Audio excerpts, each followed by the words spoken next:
केही रही नहीं रहिबे नाहिटी भवरंग भूमि तले सर्वे निज निज अभिनय सारी बाहुड़े काल बड़े धरा पृष्ठरे जन्म मात्र के मृत्यु सुनिश्चित मात्र मृत्यु पर जो महान व्यक्ति आम स्मृतिपटरे चिरस्मरणीय हो रही जाती सही परि जने कालजयी पुरुष तथा विशिष्ट समाजसेवी थिले स्वर्गत आनंद चंद्र राय। स्वर्गत आनंद चंद्र राय थालुकुडी ग्रामर एक संभ्रांत मध्यवित्त परिवार 1932 मसीहा जनवरी 9 तारिख रे जन्म ग्रहण करथिले। तांको पितांको नाम थिला स्वर्गत प्राणबंधु राय। से थिले पिता मातांकर एकमात्र पुत्र संतान। बाल्यकालरू पितामातांको हराई सेमानंक स्नेहरु वंचित होई बड़ बापा बड़ माँ दादा एवं खुड़ींक तत्वावधान बढ़ी आसीथिले। से तुलसी दुई पत्ररू बासिबा परी तांकर सद्गुण पिलाटी दिनरू फुटी उठिथिला। कौनसी कारणवशतः मात्र नवम श्रेणी जाए पाठ पढ़ी निजर प्रतिभा को प्रस्फुटित करि पारिथिले। से परोपकार करिबा जेपरि तांको जीवनर व्रत पलटि जाइथिला। मानव सेवा को माधव सेवा रूपे मणुथिबा आनंद चंद्र को द्वितीय गोपबंधु कहिले अत्युक्ति हेब नाही। निजर संग्राममय जीवन मध्यरे टंका प्रतिष्ठा पदवी तांको पई तुच्छ थिला। समाजर मंगल पई कार्य करिबाकू लक्ष्य रखी शिक्षकता वृत्ति को प्रत्याख्यान करिथिले। से समाज पई तांकर अवदान अतुलनीय। राजेंद्र नारायण सिंह देव द्वारा परिचालित गणतंत्र परिषदर से आजीवन सभ्य थिले। से समय गणतंत्र परिषद द्वारा प्रकाश पाइथिबा स्वराज दैनिक समाचार से निजर लेखा जोगु पाठकंक महलरे बेस आदृत लाभ करथिले। 1964 मसीह लाल बहादुर शास्त्री नाम एमई स्कूल प्रतिष्ठा तापरे गांधीजी उच्च विद्यालय मंगलपुर बालिका विद्यालय मंगलपुर डाक्तरखाना महताब उच्च विद्यालय साधु गौरेश्वर महाविद्यालय मंगलपुर बालिका विद्यालय इत्यादि प्रतिष्ठाति करी तांकर अवदानर गाथा लोकंक मुखरे आज भी गुंजरित। अनेक अनुष्ठानर सभ्य सभापति भावे कार्य करिसेंति। से मंगलपुर वरिष्ठ नागरिक परिषदर अनन्य सदस्य भावे तांकर योगदान बेस प्रणिधान योग्य। मंगलपुर पंचायतर संपादक भावे पंचायतर विभिन्न उन्नयनमूलक कार्य निजकु लिप्त करथिले। से 1967 पालटपुर पंचायतर सरपंच रूपे निर्वाचित होई जड़े आदर्श सरपंचर दायित्व प्रतिपादन करथिले। अन्याय विरुद्ध लड़ाई करी निज जीवनर शेष जाए संग्राम को जारी रखिथिले। से एथिपाई तांगु अनेक मूल्य देवाकू पड़िथिले मध्य से निज कर्मपथरू केबे हेले हे विच्युत होई नथिले। मोट उपरे कहिबाकू गले से एकाधारे थिले जणे आदर्श समाजसेवी साहित्यिक अनुष्ठान प्रेमी तथा दक्ष संगठक। वर्णना करिबाकू बसिले पोथिटिए होइजिबो तांको संघर्षमय जीवन कहानी। वार्धक्यर बशवर्ती होई नवेम्बर 24, 2024 रविवार दिन संध्या 7:15 समय 93 वर्ष बयस इहलीला संवरण करिसेंति। समाप्त होइछि तांकर जीवन नाटिका। मर्माहत करि देउछि तांको वियोग म्रियमाण करि देउछि ए दुख। शोकाकुल होइछि परिवेश। तांको परि मनीष होई जन्म नेबा सतरे सौभाग्यर कथा। धन्य तांको जन्मभूमि धन्य तांको जननी जाहांको पई ए समाज आज गर्वित। प्रभु जगन्नाथंको पाखरे एतिकी मिनती से तांको अमर आत्मा को सद्गति प्रदान करंतु एवं शोक संतप्त परिवार वर्गं को सांत्वना प्रदान करंतु। विशिष्ट जननायक वरिष्ठ सारस्वत स्रष्टा शिक्षाविद समाजसेवी स्वर्गत आनंद चंद्र राय को उपरे आधारित श्रद्धांजलि संगीत प्रस्तुत होइछि। जार गीत रचना कंठदान ଓ ନିର୍ଦ୍ଦେଶନା ଦାୟିତ୍ୱରେ ଅଛନ୍ତି ରାଷ୍ଟ୍ରପତି ପୁରସ୍କାର ପ୍ରାପ୍ତ ସଙ୍ଗୀତ ନିର୍ଦ୍ଦେଶକ ଦିନେଶ ମଲ୍ଲିକ। ପରିଚାଳନା ଅବସରପ୍ରାପ୍ତ ପ୍ରଧାନ ଶିକ୍ଷକ ବନବିହାରୀ ଧଳ, ଗଗନ ସାର୍।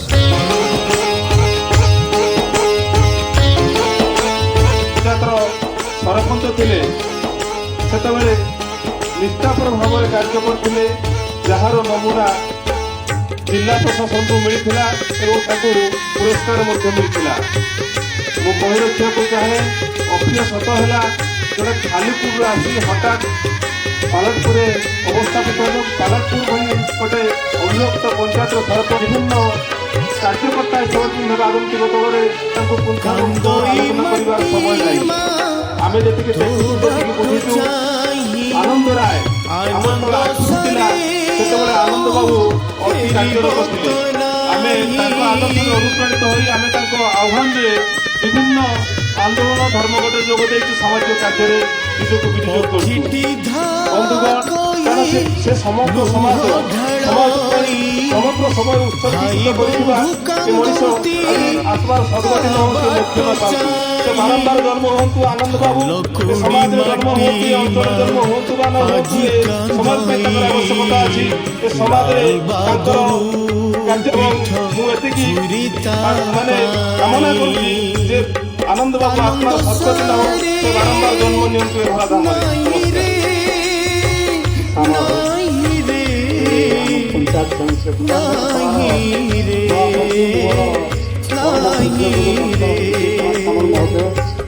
ମଞ୍ଚରେ ବସିଛନ୍ତି କାନ୍ଦେ ମଙ୍ଗଳ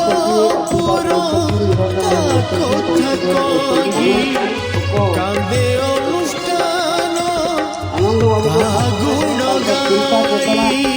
ସମାଜ ପାଇଁ ଯେଉଁ ଅବଦାନ ଥିଲା সেই সম্পর্কে আলোচনা। সে সর্বত ଥିଲେ ସମିଶ୍ର ଥିଲେ, ଚେୟାରମ୍ୟାନ୍ ଥିଲେ, ସିଏ ବଡ଼ କଥା ନୁହେଁ।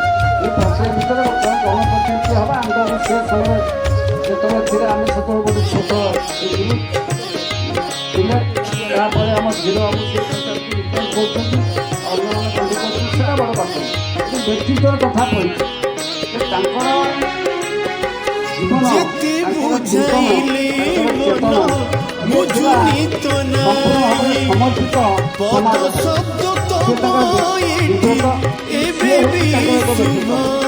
ନରଦେହହୀନ ମୂର୍ତ୍ତିକା ନୁହେଁ, ନାରାୟଣୀଙ୍କର ଯୁବନବସ ମହାଚେତନାର ଅଂଶ ସହିତ ବିକାଶ ପାଇଁ ମହାଚେତନାର ଅଂଶ। ସେ ସମାଜର ମହାମଲ୍ଲିକ ଓଡ଼ିଶା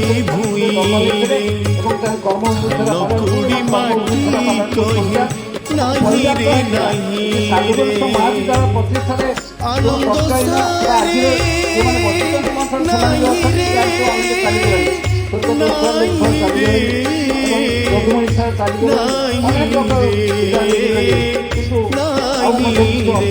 ଆମେ ପାଠ ପଢୁଥିବା ମହାବିଦ୍ୟାଳୟ ତାର ରକ୍ଷଣାତ୍ମକ ପଦକ ପରିଚାଳନା କରିବା ତାକୁ ପ୍ରତିଷ୍ଠା କରେ ଏବଂ ଗୋଟେ ଜାତୀୟ ଜିଲ୍ଲାର ସେଥିରେ ମଧ୍ୟ ତାଙ୍କର ବହୁତ ସବୁ ଖବର ଅବଦାନ ଦେଖିଛି। କାର୍ଯ୍ୟର ଅଧ୍ୟୟନ କେତେ କଷ୍ଟ କରିକି ଏକ ଅନୁଷ୍ଠାନ ଗଠନ କରିବା ଭିତରେ ତାଙ୍କର କେତେ କଷ୍ଟ କେତେ ପରିଶ୍ରମ। ଆଜିର ସରକାରଙ୍କର ହଜାର ହଜାର କୋଟି ଟଙ୍କା ଅଛି, ବନ୍ୟା ହେଉଛି ପଇସାର ଅଭାବ ନେଇ। ଆପଣ ଖାଲି ଗୋଟେ ମଝିରେ ଏମିତି ଏମିତି କହିଦେଇ ସେଟା 2005 ବର୍ଷ କଷ୍ଟ ଥିଲା ଗୋଟେ ଗୋଟେ ଅନୁଷ୍ଠାନ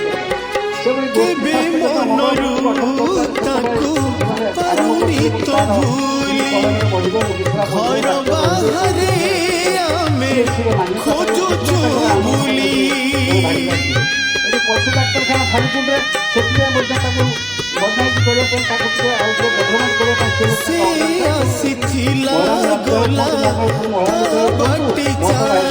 ଯେତେ ଅନୁଷ୍ଠାନ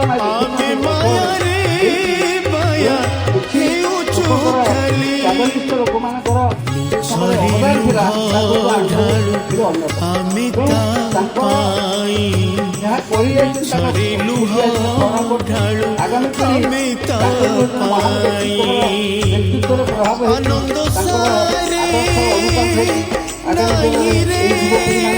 ତାଙ୍କର ପ୍ରଥମ ସମାଜ ନେଇକି ତ ଶାନ୍ତି କାମ କରୁ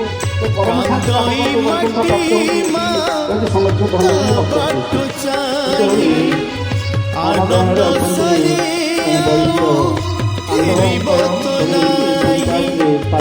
ঢালো কুড়ি মাটি মা আজি কান্দই কান্দে মঙ্গল কথা কহি লাল বাহাদুর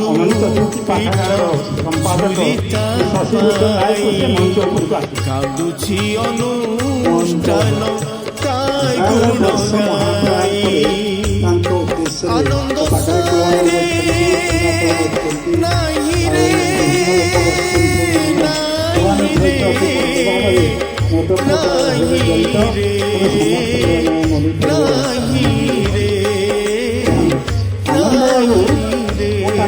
ଉଣେଇଶହ ସତଷଠି ମସିହାରେ ମୁଁ ସେତେବେଳେ ଭଦ୍ରକ କଲେଜରେ ଖୁସିରେ ଆମ ଘରକୁ ଆସିଥିଲି। ଏହି ସମୟରେ ସରପଞ୍ଚ ନିର୍ବାଚିତ ହୋଇ ଆମ ଗାଁରେ ବିଶିଷ୍ଟ ବ୍ୟକ୍ତିଙ୍କ ବିନାୟକ ନାୟକ ତାଙ୍କର ଗୋଟେ କାର୍ଯ୍ୟକ୍ରମ ନିୟନ୍ତ୍ରଣ ଯାହା ତ ଭୂପଶ୍ୟ ମୃତ୍ୟୁ ସେଗୁଡ଼ା ଆମର ଗୀତାରେ କୁହାଗଲା ଯେ ଜନ୍ମ ହୁଏ ଯେ ମରେ କେହି ରହି ନାହିଁ ରହିବେ ନା ହେଟି ଭବରଙ୍ଗ ଭୂମି ତଳେ ମୃତ୍ୟୁ ହିଁ ଦାତ ସର୍ବେ ନିଜ ନିଜ ଅଭିନୟ ସାରି ତାର ଜୀବନ କାଳ ବାହୁଡ଼ିବେ କାଳ ସ୍ଥିତାବସ୍ଥା ରହିବ ନାହିଁ କିନ୍ତୁ ଲୋଭ ମୋହ ମାୟା କ୍ରୋଧ ଯେଉଁ ମାନବିକ ଶକ୍ତି ଆମ ଭିତରେ ଯେଉଁ ରହିଛି ଯେଉଁ ପଞ୍ଚଗୁଣ ସେଟାକୁ ଆମେ ନଛାଡ଼ି କରିକି ଅନନ୍ତ ସମୟ ପର୍ଯ୍ୟନ୍ତ ସୁଖ ଲାଭ କରିବା ସେଇଟା ହେଉଛି ସବୁଠୁ ଆତ୍ମପ୍ରିୟ। ଏ କଥା କହିବାର ମୋର ତାତ୍ପର୍ଯ୍ୟ ହେଉଛି ଆନନ୍ଦ ଚନ୍ଦ୍ର ଏକ ସ୍ୱତନ୍ତ୍ର ଚରିତ୍ର ବ୍ୟକ୍ତି আনন্দ সারে নাহি রে নাহি রে ঢালো কুড়ি গারে নাহি রে নাহি রে চলি গোলা জি ফেরি বকি চলি গোলা জি ফেরি বকি তু ছুঁড়ছু আনন্দ সারে নাহি রে ଆନନ୍ଦ ଚନ୍ଦ୍ର ତାଙ୍କର ଯୋଡ଼ ତାଙ୍କର ଗ୍ରହଣ କରିଛି ତାଙ୍କର ସ୍ତ୍ରୀ ପିଲା ତାଙ୍କର ପୁଅ ଦୁଇ ଜଣ ଅଛନ୍ତି ଝିଅ ଦୁଇ ଜଣ ଅଛନ୍ତି ସମସ୍ତେ ସମ୍ପର୍କ ଅଛନ୍ତି କିନ୍ତୁ ତାପରେ ସେ ଦୃଷ୍ଟି କରୁନଥିଲେ କିନ୍ତୁ ଆମେ ସମସ୍ତେ ସଂସାର ମୋହବନ୍ଧକୁ ରହି ସେ ଯେଉଁ ମିଛ ମାୟା ସଂସାରକୁ ଏଇ ମହାକାଶ ଗ୍ରହଣ କରୁଥିଲେ ଏଭଳି କୌଣସି ଅନୁଷ୍ଠାନ ନାହିଁ। ଆପଣ ସେ ପାଲକପୁର ସତ୍ସବୁ ସବୁ 71 କରିଥିଲେ ଆମ মাটি মা আজি কান্দই লাল বাহাদুর পিঠু ঝুরে তাপাই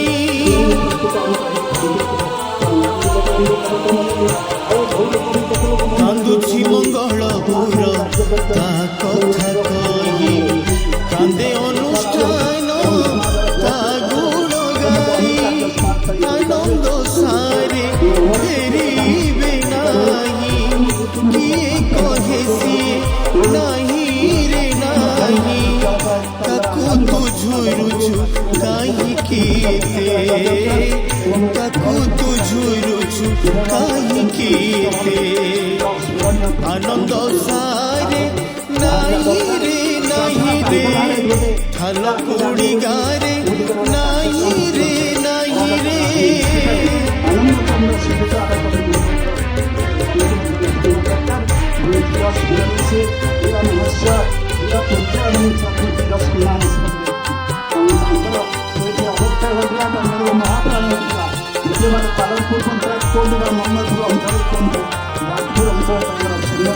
যেতে বুঝাইলে মন বুঝু তো নাই পদ শব্দ তব এটি এবে বিশুভই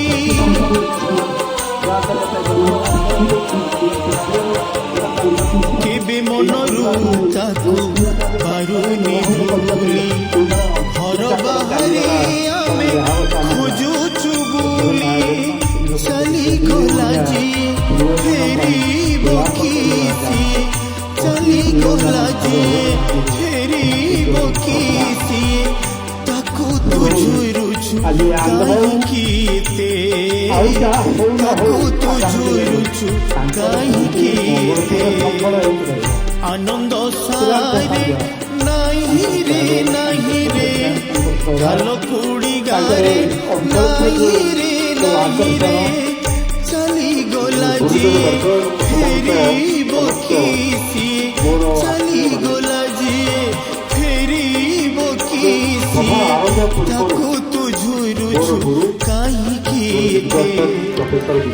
আনন্দ সারে নাহি রে মঙ্গলপুরে নাহি রে ହୁଏତ ଆପଣଙ୍କର ଆଉ ସ୍ମୃତିଚାରଣ କିଏ କରିବ ଆମ ମାନଙ୍କର ଏହି ମହାନ ଦାର୍ଶନିକ କାର୍ଲ ମାର୍କ୍ସଙ୍କ ସମ୍ପର୍କରେ ଯୋଉମାନେ ଏବେ ବି ମନେ ପକାଉଛନ୍ତି ଆଜି ଦିନର ପ୍ରାସଙ୍ଗିକତା ହେଉଛି ଯୋଉଦିନ ଆନନ୍ଦ ବାବୁ ଚାଲିଗଲେ ପରପାରିକୁ ଅଥଚ ତାଙ୍କର ମୃତ୍ୟୁରେ ହଜାର ଲୋକଙ୍କର ଉପସ୍ଥିତି ହୋଇପାରିଲା ନାହିଁ। ଆଜି ଏକଥା କହିଲା ବେଳେ ମନରେ ଆସୁଛି ଯେ ଆଜି ଦିନରେ ବେଦନା ଅନେକ ବ୍ୟକ୍ତି ବେଦନାଠୁ ଆରମ୍ଭ କରି ସାମାଜିକ ବେଦନାର ଲମ୍ବା ଚିତ୍ର ଦେଖିବାକୁ ମିଳୁଛି କିନ୍ତୁ ସମବେଦନା ବା ସମ୍ବେଦନା ତାର କୋଉଠି ନା କେଉଁଠି ଗୋଟିଏ ଅନ୍ତ ଘଟିବାକୁ ଯାଉଛି ଯେଉଁଥିପାଇଁ ବିଶ୍ୱରେ ଆଣବିକ ଶକ୍ତିର ପ୍ରତିଯୋଗିତା ଚାଲିଛି ଗାଁରେ ରାଜନୀତି ନାଁରେ ରାଜନୈତିକ ଦଳ ଗୁଡ଼ିକ ବୁଥ କମିଟି ତିଆରି ନାଁରେ ଗାଁକୁ 3 ଫାଳ କରିଛନ୍ତି ଯାହା କେବେ ସ୍ୱପ୍ନରେ ଭାବିନଥିଲେ ଆନନ୍ଦ ଚନ୍ଦ୍ର ରାୟ ତାଙ୍କ ରାଜନୈତିକ ଜୀବନରେ ମୁଁ ତାଙ୍କୁ 2 ପ୍ରକାର ଉପସ୍ଥିତି ଯେପରି ଥିଲା ଆଉ ଜଣେ ଥିଲେ ସ୍ୱର୍ଗତ ରାସ ବିହାର ନାୟକ ଦୁବକର୍ଣ୍ଣ ଏବଂ ମୁଁ ତାଙ୍କ ସହିତ ଆନନ୍ଦ ଦାଦାଙ୍କୁ ଦେଖିଛି ଏବଂ ସେହି ସମୟରେ ଯେକୌଣସି ବିଦ୍ୟାଳୟ ହଉ ଗୋଟିଏ ପୁଅ ତା ବାପାକୁ ପଚାରୁଛି ଗୋଟେ ହସ କଥା ଟିଏ କହୁଛି ଶୁଣୁଛି ତା ବାପା ମରିଯାଇଛି ସ୍ୱର୍ଗରେ ତାର 11 ଦିନ ପୁଅ ପଚାରୁଛି ବାପା ତୁମେ ସ୍ୱର୍ଗକୁ ଗଲ ନା ମର୍ତ୍ତ୍ୟକୁ ଗଲ ନା ସ୍ୱର୍ଗକୁ ଯାଆନ୍ତି ଆଉ କୋଉଠିକି ନର୍କ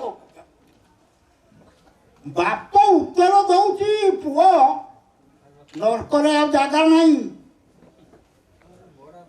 ସବୁ ପୂରଣ ହେଇଗଲାଣି ତୁ ଜାଣ ତୁ ପାପ ପୁଣ୍ୟ କିଛି ଭାବେ ନା ଯାହା ପାରୁଛୁ କରିଯା ପୁରା ନର୍କରେ ଜାଗା ଫିଲପ ତୁ ଯା ଏବଂ ସମସ୍ତ ମଞ୍ଚାସୀନ ମାନ୍ୟଗଣ୍ୟ ଏବଂ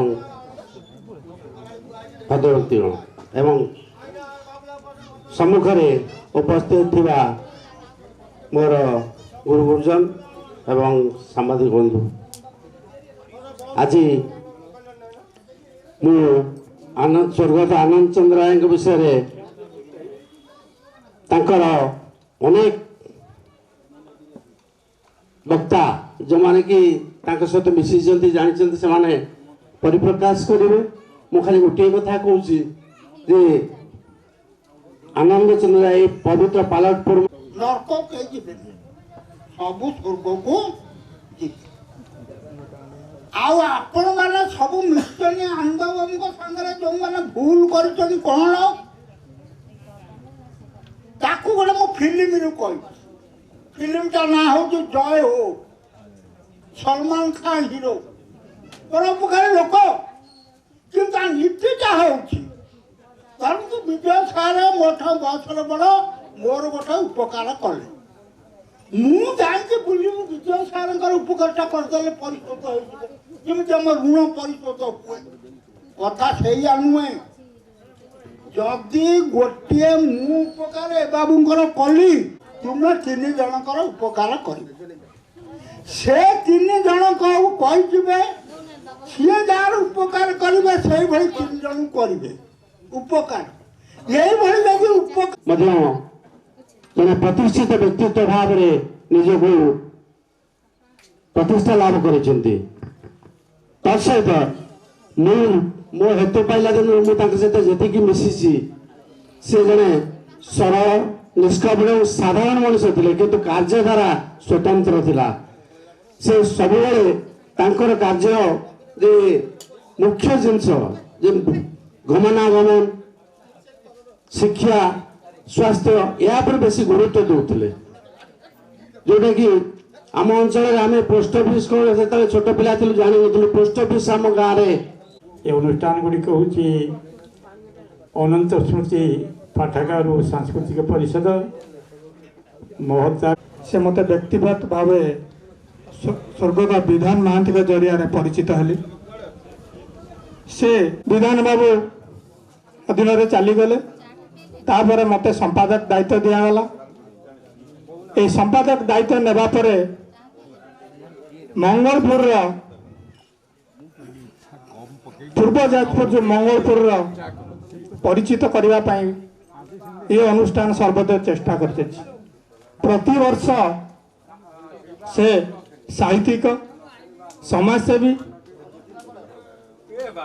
আদর্শ নাগরিক, কলাকার পুরস্কৃত বা ଅଳ୍ପକେ କହୁଛି, ମୁଁ ଏଇଠାରେ 1964, 65, 66 ମସିହାରେ ରହୁଥିଲି ଏଇ ପାଖ ଘରେ, ଯାହାକି ଆନନ୍ଦ ଭାଇଙ୍କ ସହିତ ଏତେ ଓତପ୍ରୋତ ଭାବରେ ଜଡ଼ିତ ଯେ ସିଏ ବେଳେବେଳେ ମଙ୍ଗଳପୁରରେ ରହୁଥିଲେ। ମୁଁ କହିଥିଲି ୟା ପୂର୍ବରୁ ଅନନ୍ତ ଶ୍ରୁତି ପ୍ରାର୍ଥନାଗାର ତରଫରୁ ଆମର ଶ୍ରୁତି ତାରଣ ସଭା ହେଇଥିଲା। ସେଠି ଆମର ଜଣେ ମହତାବ ସ୍କୁଲରେ ରହୁଥିଲେ sub inspector SI of the schools ପ୍ରାଇମେରୀର ନବଘନ ପଣ୍ଡା। ତାଙ୍କର ଘର ଗୋଟେ ଦିଆହେଇଥିଲା ଜାଗା ଥିଲା, ସେ ରାତିରେ ରହିଯାଉଥିଲେ। ମୁଁ ତାଙ୍କ ଘରୁ ସେ ଦେଇ ଖାଦ୍ୟ ପ୍ରସ୍ତୁତ କରିକି ଦେଉଥିଲେ, ମୁଁ ନେଇ ତାଙ୍କୁ ଖାଇବାକୁ ଦେଇଛି। ଅନେକ ଥର ବି ମଧ୍ୟ ନେଇଛି। ତା ପରବର୍ତ୍ତୀ ସମୟରେ ବିଭିନ୍ନ କାର୍ଯ୍ୟକ୍ରମରେ ତାଙ୍କ ସହିତ ଆମେ ସାମିଲ ଅଛୁ। ଆଜ୍ଞା ସେ ସଭା କଲୁ, ରାତି ହେଲା, ସେ ମୋ ଘରେ ଗାଁରେ ରହିଲେ। କହୁଛି କହିକି ମୋର ବକ୍ତବ୍ୟ ଶେଷ କରିବି। ସେଇ ଆଦର୍ଶବାଦୀ ଲୋକ ଥିଲେ। ଲର୍ଡ ଲିଥ୍ କହିଥିଲେ ମ୍ୟାନ୍ ଲିଭ୍ ଇଜ୍ ନଥିଙ୍ଗ।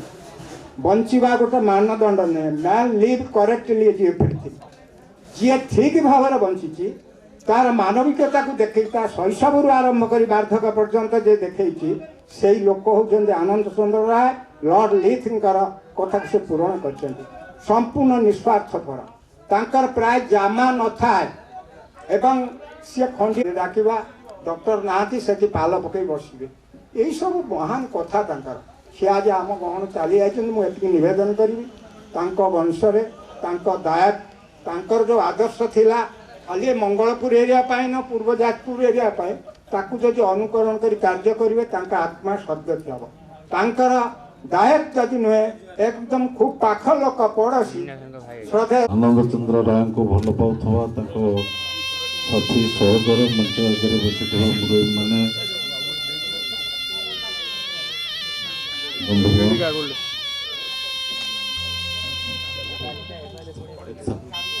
ବହୁ ପୂର୍ବରୁ ଏ ପଞ୍ଚାୟତରେ ସେ ସରପଞ୍ଚ ଥିଲେ, ବହୁତ ପରିଚିତ ହେଲେ। ଗାନ୍ଧୀଜୀ ହାଇସ୍କୁଲ ନୂଆ କରିକି ତିଆରି କରିବା ପାଇଁ ଏ କଥା ମନରେ ନଥାଏ। ସମାଜ ପାଇଁ ଉତ୍ସର୍ଗୀକୃତ ମଣିଷ ସେ ଆଜି ଆମକୁ ଛାଡ଼ି ଯାଇଛନ୍ତି। ସତ ତାଙ୍କର ଯେଉଁ ବର୍ତ୍ତମାନ ଏ ପଞ୍ଚାୟତ ନିଜାମତି କେଉଁ ପରିବାରରେ ଜନ୍ମ ପାଇଁ ଏ ପଞ୍ଚାୟତକୁ ଯେଉଁ ଗୌରବ ଆଣି ଦେଇଛନ୍ତି, ପୁଣି ଏ ପଞ୍ଚାୟତ ଆଗକୁ ଯିବାର ତାଙ୍କ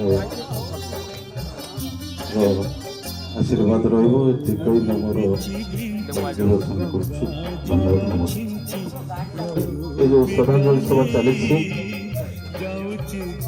ମୁଁ ତାଙ୍କ ବିଷୟରେ ସଂକ୍ଷେପରେ କହିବା ପାଇଁ ସହମତି। ସେ ପାଲଟପୁରକୁ କହିବି, ତାଙ୍କ ସହିତ ଅତି ଆନ୍ତରିକତା ଗଢ଼ି ଉଠିଥିଲା ଏ ବିଦ୍ୟାଳୟକୁ ନେଇକି। ବିଭିନ୍ନ ସମୟରେ ସେ ରୋଗଗ୍ରସ୍ତ ଅବସ୍ଥାରେ ବି ପ୍ରାୟ ସମୟରେ ମୋ ପାଖକୁ ଫୋନ୍ କରନ୍ତି, ବେଳେବେଳେ ବି କୁହନ୍ତି ଜ୍ଞାନ ଟିକେ ଆସନ୍ତୁନି, ଟିକେ ବସି ଦେଖା ହୁଅନ୍ତା। ସବୁବେଳେ ତାଙ୍କର କଥା ଗୁଡ଼ିକ ଏବେ ବି ମୋର ମନେ ଅଛି। ଏବଂ ଯେତେବେଳେ ଆମର ସମ୍ପାଦକ ଅନନ୍ତ ସ୍ମୃତି ପାଠାଗାର କହୁଥିଲେ ମଙ୍ଗଳପୁର ଅଞ୍ଚଳର, ଯିଏକି ପ୍ରମୁଖ ସାହିତ୍ୟ ସଂସ୍କୃତିର ଅନୁଷ୍ଠାନ, ସ୍ୱର୍ଗତ ବିଧାନ ମହାନ୍ତି ଥିଲାବେଳେ ଆମର କାର୍ଯ୍ୟକାରୀ ଭାବରେ ଆନନ୍ଦ ଚନ୍ଦ୍ର ରାୟ ସମାଜସେବୀ ଭାବରେ ଏବଂ ପ୍ରଫୁଲ୍ଲ ଦାସ ଶାରଳା ପୁରସ୍କାର ପ୍ରାପ୍ତ ସାହିତ୍ୟିକ ପାଇଁ ସେ ପ୍ରାଣପ୍ରାଣୟ ଉଦ୍ୟମ କରିବା ସହିତ ସମାଜର ମଙ୍ଗଳ ସାଧନ ହୋଇପାରିବ। ଆଉ ଥରେ ମୁଁ ସେଇ ଆନନ୍ଦ ଚନ୍ଦ୍ରାଙ୍କ ଅମର ଆତ୍ମାର ସଦ୍ଗତି କାମନା କରୁଛି। ତାଙ୍କ ପରିବାର ବର୍ଗଙ୍କୁ ଭଗବାନ ଅସୀମ ସାହସ ଦିଅନ୍ତୁ। ଏତିକି କହି ମୁଁ ଶ୍ରଦ୍ଧାଞ୍ଜଳି ଶେଷ କରୁଛି। ନମସ୍କାର। ଶ୍ରଦ୍ଧାଞ୍ଜଳି ସଭାର ସଭାପତି ମହୋଦୟ, ମଞ୍ଚାସୀନ ସମସ୍ତ ମୋର ଗୁରୁଜନ ମଣ୍ଡଳୀ ଏବଂ ମଞ୍ଚର ଅଗ୍ରଭାଗରେ ବସିଥିବା ସମସ୍ତ ସ୍ୱର୍ଗତ ଆନନ୍ଦ ଚନ୍ଦ୍ର ରାୟଙ୍କର ଶୁଭେଚ୍ଛୁ ବା ଶ୍ରଦ୍ଧାଞ୍ଜଳିକୁ ବା ଶ୍ରଦ୍ଧାଞ୍ଜଳି କଣ ହବ ସେ ବିଷୟରେ ଆମେ ଚିନ୍ତା କରନ୍ତି ନାହିଁ। ମଣିଷର ଏ ସ୍ୱଭାବ। ଆଜି ମୋର ପରମ ସୌଭାଗ୍ୟ ଯେ ଏଇଭଳି ଜଣେ ବିଶିଷ୍ଟ ସମାଜସେବୀ, ଅନୁଷ୍ଠାନ ପ୍ରେମୀ ଏବଂ ମୋର ହିସାବରେ ମାମୁଁଙ୍କର ଏହି ସ୍ମୃତି ସାରଣ ସଭାରେ ଯୋଗ ଦେଇ ପାରିଥିବାରୁ ମୁଁ ନିଜକୁ ଧନ୍ୟ ମନେ କରୁଛି। ମୁଁ ଦୁଇଟି ଉଦାହରଣ ଦଉଛି, ବେଶୀ ଉଦାହରଣ ଦଉନି। ପଶୁ ଆଉ ପକ୍ଷୀ ଭିତରେ ଯୋଉ ତାଙ୍କର ମୃତ୍ୟୁ ପରେ କେହିନ ଲୋକ ବା କେହିନ ଜୀବ ସିଏ କଥା କହିପାରନ୍ତିନି, ସେମାନେ ବି ଶୋକ ଦିଅନ୍ତି। ଆମେ ବି ମଣିଷ ଶୋକ ଦଉ। ଶୋକ ପ୍ରସ୍ତାବ ଆଣୁଛୁ, ଆଲୋଚନା କରୁଛୁ। ତାଙ୍କ ସହିତ ମୋର 40 ବର୍ଷ ସମ୍ପର୍କ। ମୁଁ ତ 35 ବର୍ଷ ସରପଞ୍ଚ ହେଇଥିଲି। ସେତେବେଳେ ଆନ୍ଦୋଳନକୁ ମଙ୍ଗଳପୁରରେ ପ୍ରଥମେ ତାଙ୍କ ସହିତ ମୋର ଭେଟ ହୋଇଥିଲା। ସେତେବେଳେ ମାନେ ଖରାପ ଲୋକ ଈଶ୍ୱରକୁ ଡାକନ୍ତି, ସେମାନଙ୍କର ଗତି କୁଆଡ଼େ କରିଦେବି। 7 ଦିନ ପରେ ତାଙ୍କୁ ଡକେଇଲେ, କାହାକୁ ପାଇଲେନି। ତେଣୁ ପଚାରିଲେ, ମଣିଷ ତାର ସ୍ୱାଭାବିକ ଜନ୍ମଗତ ଅଧିକାର ହେଇଯାଏ। ଆମ ଅଞ୍ଚଳରେ ଶିକ୍ଷାନୁଷ୍ଠାନ ଗଢି ଉଠୁ, ଆମ ପିଲାମାନେ ଆନ୍ଦୋଳନଙ୍କ ପର ପିଢ଼ିର ପିଲାମାନେ ଶିକ୍ଷିତ ହୁଅନ୍ତୁ, ବୁଝନ୍ତୁ, ଦେଶ ଦୁନିଆକୁ ଜାଣନ୍ତୁ, ରାଜନୀତି ଦେଶର ରାଜ୍ୟର ଆମ ଅଞ୍ଚଳର ବିକାଶରେ ସମବେତି ହୁଅନ୍ତୁ, ଇଏ ହେଲା ତାଙ୍କ ଲକ୍ଷ୍ୟ। ତେଣୁ ସେ ସ୍କୁଲ କରିବା, ପୋଷ୍ଟ ଅଫିସ କରିବା। ଜାଣିଥିଲି ସେ ଜଣେ ମହାନ ବ୍ୟକ୍ତି, ଯେ ଏ ଅଞ୍ଚଳ ବିକାଶ ପାଇଁ ସେ ବ୍ୟସ୍ତ। ଆଉ ଯେଉଁମାନେ ଅଛନ୍ତି ସମସ୍ତଙ୍କୁ ନମସ୍କାର। ଆନନ୍ଦ ସାର୍ଙ୍କୁ ଆପଣ ଏକପାଖିଆ କରିଦେଉଛନ୍ତି। ସେ ଆମ ଘର ହେଉଛି ବାରିପଦା, ସୋଲପାଟ, ଜାଳୁଆ ପାଖାପାଖି ଲୋକ। ସେ ଗୋଟେ ସେତେବେଳେ ସେମାନଙ୍କର ସରପଞ୍ଚ ଥିଲେ। ଏଇଟା ଭତ୍ତା ପାଇଁ ତାଙ୍କୁ ଯେଉଁ ଦାୟିତ୍ୱ ଦିଆଯିବ ସେ ଅତି ନିଷ୍ଠାର ସହିତ ପାଳନ କରନ୍ତି ଏବଂ ସମୟାନୁବର୍ତ୍ତିତା କ'ଣ ଆନନ୍ଦ ଭାଇଙ୍କ ଠାରୁ ଶିଖିବ। ଯେତେ ସଭା ଯେତେ କମିଟି ଥିବ ସେ ଆନନ୍ଦ ଭାଇ ପ୍ରଥମେ ଯାଇକି ପହଞ୍ଚିବେ ମଙ୍ଗଳପୁରରେ ଏବଂ ସେ ମଧ୍ୟ ଯଦି ତାଙ୍କ ନିଜର ଗୋଟେ କିଛି ଆକର୍ଷଣ ରହିଲା ପରି ଚାଲେ ଏଠି। ଆଉ ତାଙ୍କ ବିଷୟରେ ମୁଁ ତାଙ୍କୁ ତ ଦେହ ଖରାପ ଥିଲା, ଦୁଇଥର ଆସିଥିଲି ଦେଖିବା ପାଇଁ। ଏବଂ ସିଏ ଗୋଟେ ଭିନ୍ନ କିସମର ଲୋକ ଥିଲେ, ଯାହାଙ୍କର ପ୍ରଥମ ଥିଲା ସମାଜ ସେବା, ଗାରିମା, ଆହୁରି ଗାରିମା ବୃଦ୍ଧି କରିବା ପାଇଁ ଆହୁରି ଅଧିକ ଧନ୍ୟବାଦ। ସେମାନେ ବିଜୟକୁ ଅତିଥି ବକ୍ତା ଏବଂ ମଞ୍ଚ ଆଗରେ ବସିଥିବା ସମସ୍ତ ବକ୍ତାଙ୍କୁ ନମସ୍କାର କରୁଛି। ମୁଁ ଦୁଇ ଦାରିରେ ସଂକ୍ଷେପରେ ଶ୍ରଦ୍ଧାଞ୍ଜଳି। ଯେତେବେଳେ ବିଜୁ ପଟ୍ଟନାୟକ ଜକ ହଳଦର ଚିହ୍ନ, ସେଇଠି ସେ ନେତୃତ୍ୱ ନେଉଥିଲେ। ଯୋଉ କିଛି ଲୋକ ନେତୃତ୍ୱ ନେଉଥିଲେ ତା ଭିତରେ ଆନନ୍ଦ ରାୟ ଥିଲେ, ମୋର ପରିଚିତ ସେବେଠୁ। ଅନାମ ବାବୁ ଭାଗୀରଥୀ ବାବୁଙ୍କୁ ସାଇକେଲରେ ବସେଇକି ଅନାମ ବାବୁ, ଅନାମ ବିଶ୍ୱାଳ, ସ୍ୱର୍ଗତ ଅନାମ ବିଶ୍ୱାଳ, ସ୍ୱର୍ଗତ ଭାଗୀରଥୀ ସାମଲ କଲେକ୍ଟର ସେତେବେଳେ ଯାଜପୁରରେ ନଥିଲା, କଟକ କଲେକ୍ଟର ଥିଲା ଆମର ଅନଡିଭାଇଡେଡ୍ ଜିଲ୍ଲା। ମୁଁ କହିଲି ଆପଣ ମତେ ଖଣ୍ଡେ ଦରଖାସ୍ତ ଦିଅନ୍ତୁ, 3 ଦିନ ଅପେକ୍ଷା କରନ୍ତୁ। ସେ ହସିଲେ, ମୋ ମୁହଁକୁ ଚାହିଁଲେ, କହିଲେ ଏବେ ଗାମୁଛା ପକେଇଲେ। ଯୋଉମାନଙ୍କ ବେକରେ ଗାମୁଛା ପକେଇଲେ, ଫୁଲ ଦେଲେ, ତାଙ୍କୁ ଏକ ଦାୟିତ୍ୱ ଦେଲେ। ମୋ ଗାଁରେ ଆଗରୁ ଥିଲା, ଯଦି କିଏ କି କଲ ବେକରେ ଗାମୁଛା ପକା ପଇସା ଦବ। ଆଜି ଚରିତ୍ର ବଦଳି ଯାଇଛି। ବେକରେ ଗାମୁଛା ପକେଇକି ଏକ ଦାୟିତ୍ୱ ଦିଆଯାଉଛି ଆଗାମୀ ପିଢି ପାଇଁ, ଏ ବାର୍ତ୍ତାକୁ ବଞ୍ଚେଇ ରଖିବା ପାଇଁ। ଏ ସମସ୍ତ କଥାକୁ ଆଉ ଥରେ ମୁଁ ଧନ୍ୟବାଦ ଦେଇକି ସମସ୍ତଙ୍କୁ ନମସ୍କାର କରି ମୁଁ ବକ୍ତବ୍ୟ ଶେଷ କରୁଛି। ନମସ୍କାର। ଆମ ଘର ପାଖରେ ମୁଁ ତାଙ୍କୁ ବହୁ ନିକଟରୁ ଦେଖିଛି, ଜାଣିଛୁ, ବୁଝିଛି ଯେ ସେ ଜଣେ ଅତି ସୁନ୍ଦର ମଣିଷ ଥିଲେ। ଯେତେବେଳେ ସେ ଖାଲପୁରରେ ଜନ୍ମଗ୍ରହଣ କରି ପାଲଟପୁରରେ ଆସି ରହିଲେ, ପାଲଟପୁରକୁ କର୍ମଭୂମି ଭାବରେ ଆଦରି ନେଲେ। ଡାକ୍ତରଖାନା, ପଶୁ ଡାକ୍ତରଖାନା ବାଳିକା ମହାବିଦ୍ୟାଳୟ ଆମ ଏଇ ଗାଁ ପାଲଟପୁର। ସିଏ ଯେତେବେଳେ ପାଲଟପୁରରେ ରହିକି ପାଲଟପୁରକୁ ନିଜର କର୍ମଭୂମି କଲେ ସେତେବେଳେ ଆମ ଗାଁ ଇଏ ହେଉଛି କଥା। ଯେତେବେଳେ ସ୍ୱର୍ଗତ ଘାସିରାମ ମାଝୀ ମନ୍ତ୍ରୀ ଥିଲେ ସେତେବେଳେ ତାଙ୍କ ପାଖକୁ ସେ ଏକ ଶୁଭେଚ୍ଛା ପତ୍ର ଗୋଟେ ଇମେଲ ଲେଟର କାର୍ଡ ଲଢିଆ କାର୍ଡରେ ପଠେଇଥିଲେ। ପ୍ରାୟତଃ ଜାନୁଆରୀ ମାସ ଶେଷ ଆଡ଼କୁ ସେ ପତ୍ରଟି ଆସି ତାଙ୍କ ପାଖରେ ପହଞ୍ଚିଲା। ଶୀତ ଦିନ ଆମେ ଖରାରେ ସବୁ ଦାଣ୍ଡରେ ବସିଥାଉ। ସେ ଚିଠି ପଢିଲେ ଏବଂ ଆମକୁ ଶୁଣେଇଲେ ଯେ ମୋର ଜଣେ ବନ୍ଧୁ ମନ୍ତ୍ରୀ ହେଇଛନ୍ତି, ମତେ ସାମାଜିକତା କରୁଥିଲେ। ଏ ମଧ୍ୟ ଏକ ସମାଜ ସେବା। ତେଣୁ ମୋଟାମୋଟି ଭାବରେ କହିବାକୁ ଗଲେ ସମୁଦାୟ ସମାଜ ସେବା ପାଇଁ ତାଙ୍କ ଜୀବନଟା ଉତ୍ସର୍ଗୀକୃତ ଥିଲା। ଅତିକ୍ରାନ୍ତ ସମୟ ଆଉ ବେଶୀ କିଛି କହିବିନି। ଶେଷରେ ଅମର ଆତ୍ମାର ସଦ୍ଗତି କାମନା କରିବା ସହିତ ଶତ ସଂକ୍ଷିପ୍ତ ପରିବାରକୁ ସମବେଦନା ଜ୍ଞାପନ କରି ସମସ୍ତଙ୍କୁ ନମସ୍କାର ଜଣାଇ ମୁଁ ରହୁଛି। ଆମ ଅଞ୍ଚଳର ବହୁ ମାନ୍ୟଗଣ୍ୟ ବ୍ୟକ୍ତି ଆଜିର ଏଇ ଲୋକସଭା ଏବଂ ଆପଣମାନଙ୍କ ଉପସ୍ଥିତି ବିଭିନ୍ନ ବିଭାଗ ଦୃଷ୍ଟିକୋଣରୁ ବିଚାରକୁ ନେଲେ ହେବ ଏବଂ କଳା ସାହିତ୍ୟ ସଂସ୍କୃତି ପ୍ରତି ତାଙ୍କର ଅନୁରାଗ ଥିଲା। ଆମ ଅଞ୍ଚଳର ସମସ୍ତ ଅନୁଷ୍ଠାନ ସହିତ ପ୍ରାୟ ସେ ସମ୍ପୃକ୍ତ। ଆପଣମାନେ ତାଙ୍କ ବାବଦରେ ଶୁଣିଲେଣି, ମୁଁ ଆଉ ବିଶେଷ କହିବାକୁ ଚାହୁଁନି। ମୁଁ ଏତିକି ଅନୁଭବ କରୁଛି ଆମେ ତାଙ୍କ ଭଳି ଜଣେ ବ୍ୟକ୍ତିଙ୍କର ପରାମର୍ଶ ହରାଇଲୁ ଏବଂ ଆମ ଅଞ୍ଚଳ ଜଣେ ବ୍ୟକ୍ତିଙ୍କୁ ହରାଇଲା, ମୁରବୀ ହରାଇଲା।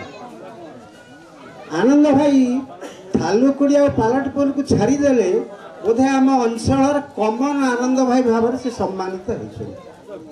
ସୁଧୀବୃନ୍ଦ, ମୋର ବ୍ୟକ୍ତିଗତ ଜୀବନରେ ତାଙ୍କ ସହିତ ଅନେକ ସ୍ମୃତି ଅଛି, ସମୟ ନାହିଁ ସେଗୁଡ଼ା କହିବାକୁ।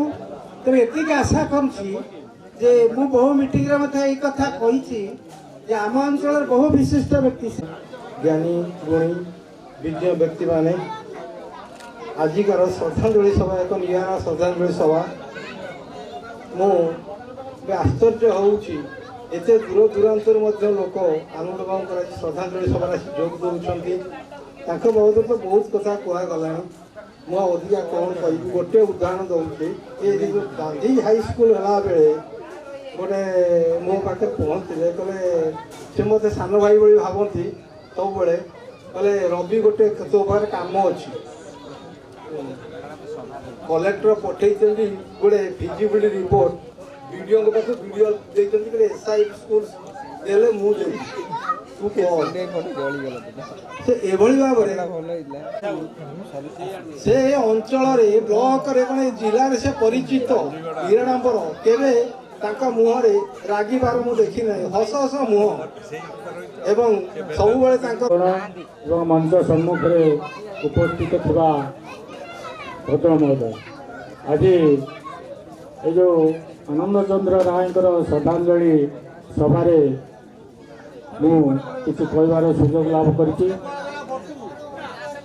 ବହୁ ବକ୍ତା ପ୍ରାୟତଃ ସମସ୍ତେ ତାଙ୍କର ଗୁଣଗାନ କରିଗଲେଣି। ଏଥିପାଇଁ ବହୁତ କିଛି ବିଭିନ୍ନ ଅନୁଷ୍ଠାନ ସହିତ ସମ୍ପୃକ୍ତ ବହୁ ବକ୍ତା ତ କହିଗଲେଣି, ସମୟ ଅତିକ୍ରାନ୍ତ। ତେଣୁ ଅଧିକ କିଛି ନ କହି ତାଙ୍କର ଆନ୍ଦୋଳନକୁ ମୁଁ ଜାଣିଛି ହାଇସ୍କୁଲ ପଢ଼ିଲା ଆମେ ହାଇସ୍କୁଲ ପଢ଼ୁଥିଲୁ ସେତେ ମୋତେ ଆନ୍ଦୋଳନ ମଙ୍ଗପୁର ଲୋକ, ହାଲୁକୁଡ଼ି ବାଳ୍ଟପୁର ଲୋକ ନୁହଁ। ସେ ସବୁବେଳେ ସେ ମଙ୍ଗପୁର ଥିଲେ, ସବୁବେଳେ ମଙ୍ଗଳପୁର ସର୍ବାଙ୍ଗୀନ ବିକାଶ ଚେଷ୍ଟା କରୁଥିଲେ। ମଙ୍ଗପୁରରେ କେମିତି ବିକାଶ ହେବ ସବୁ ଦିଗରେ, ଶିକ୍ଷା, ସ୍ୱାସ୍ଥ୍ୟ, ଗମନାଗମନ ଥିଲେ। ତାଙ୍କ ସମୟରେ ବହୁତ ଅର୍ଥ ହେଲାଣି, ଶୁଣିଲେଣି। ସେ ତାଙ୍କର